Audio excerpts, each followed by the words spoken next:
Thank you.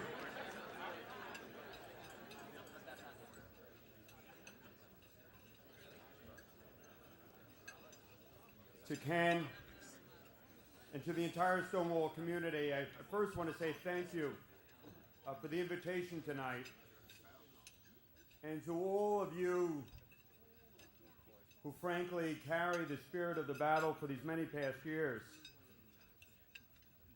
Those scars. As somebody who came out late in life, I'd like to say thank you for your courage, your decency and integrity. To Robbie Brown, who I think is a tremendous standard bearer for our community, his Toys for Tots, his Halloween party,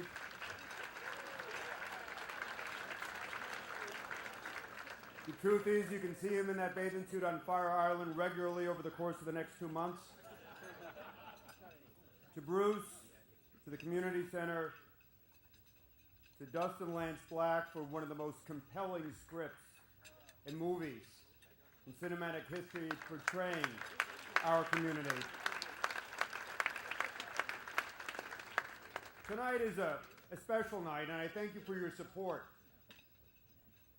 The man that I'm about to honor is someone who hails from the sacred soil of New Jersey. Benjamin Franklin described New Jersey as that valley of humility between the mountains of conceit of Philadelphia and New York. But Mitchell had a vision. And Mitchell's vision was that in understanding the unfortunate travesty of homophobia in this country, that faith and religious tradition was so much a part of it. And in focus groups and in polling, discussions with elected officials, Supreme Court justices, people, leaders, men and women for whom we have great respect, rely on religion as a scapegoat or as a reason for which they can engage in, unfortunately, the last acceptable prejudice in civil American society. Now, there are those who speak to faith as a transcendent reality. There are those religious leaders for whom we are honored tonight to have one of my heroes, a man of great courage and integrity, who speaks as a bishop for the Episcopal Church. We're honored that he's here tonight, Bishop Gene Robinson.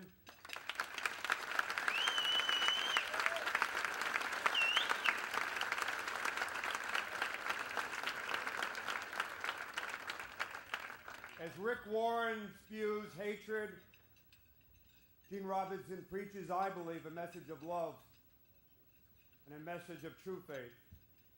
But the person who understood where religion is in the context of American civil society is the man I call to the stage. Mitchell Gold understood. Simply put, we cannot sidestep the question of religious-based bigotry.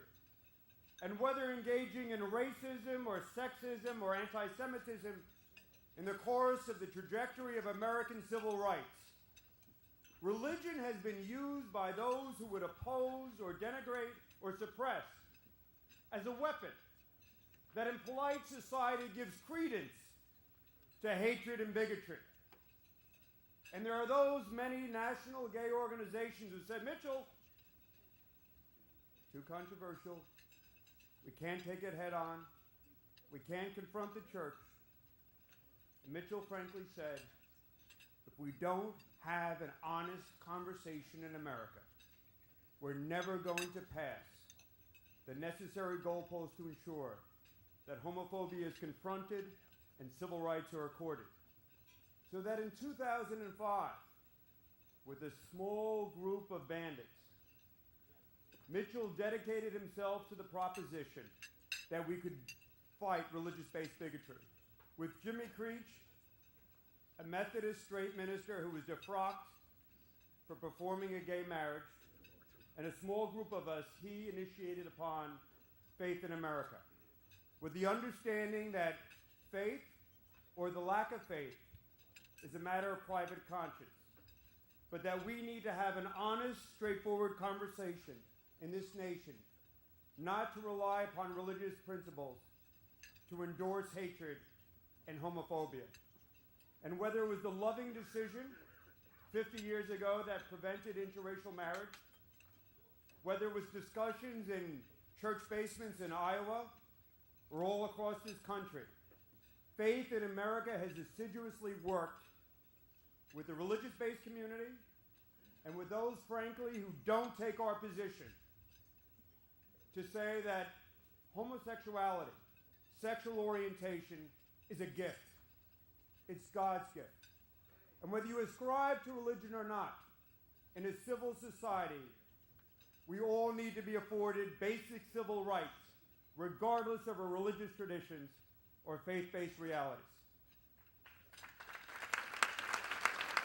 And so, on the side, he runs this wonderful furniture company called Mitchell Gold and Bob Williams. They've got a nice line out this year. Please do what you can. The economy's a little rough.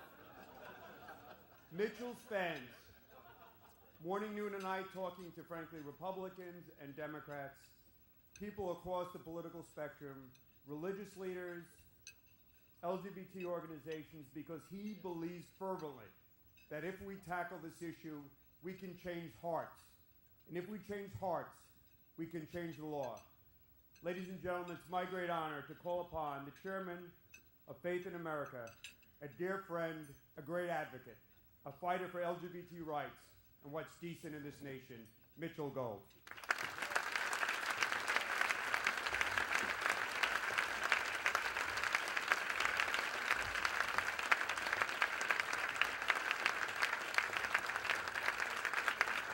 In 2006, Mitchell Gold began a nationwide effort to educate the public about the harm caused by religion-based bigotry and to challenge all who promote it.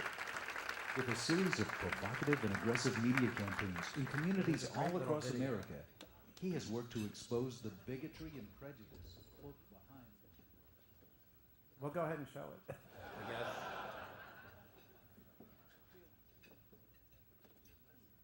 Well, they're not going to show the little video that we did. Thank you, Jim. Mitchell Gold began a nationwide effort to educate the public about the harm caused by religion-based bigotry and to challenge all who promote it. With a series of provocative and aggressive media campaigns in communities all across America, he has worked to expose the bigotry and prejudice cloaked behind misguided teachings. Elected officials, political candidates, and religious leaders will no longer be allowed to promote anti-gay words and actions without being made aware of the physical and emotional harm to gay Americans, especially gay youth. In 2004, when candidates said they opposed marriage equality legislation based on personal religious beliefs, there were no questions from the press or our community. In 2005, Mitchell Gold declared misguided religious teaching would now be the beginning of that conversation. This next question is for Senator Edwards. I'm Reverend Reggie Longcry. I'm the pastor of Exodus Missionary Outreach Church in Hickory, North Carolina. Senator Edwards said his opposition to gay marriage is influenced by his Southern Baptist background. Most Americans agree it was wrong and unconstitutional to use religion to justify slavery, segregation, and denying women the right to vote. So why is it still acceptable to use religion to deny gay Americans their full and equal rights?